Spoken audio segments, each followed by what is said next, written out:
Perkumpulan Komunitas Peduli Konsumen Meikarta akan memanfaatkan momen gugatan pengembang proyek Meikarta PT Mahkota Sentosa Utama menjadi kesempatan membongkar fakta terkait perkara tersebut.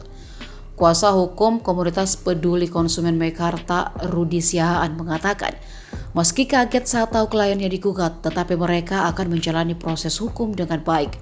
Bahkan perkara tersebut akan dijadikan sebagai jalan untuk mengungkapkan fakta terkait uang prestasi yang dilakukan oleh pihak pengembang proyek Meikarta.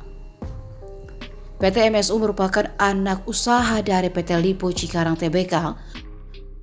Perusahaan tersebut menggugat ke-18 anggota Komunitas Peduli Konsumen Meikarta dengan alasan pencemaran nama baik yang dinilai merugikan perusahaan.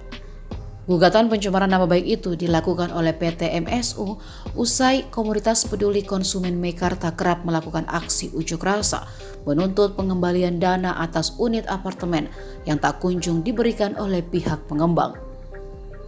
Anggota Komunitas Peduli Konsumen Meikarta tidak pernah merasa bahwa mereka melakukan tindakan yang salah karena hanya memperjuangkan hak mereka yang diabaikan oleh pihak pengembang. Dengan begitu, kata Rudi, apa yang digugat oleh pihak pengembang selama ini tidak berdasar.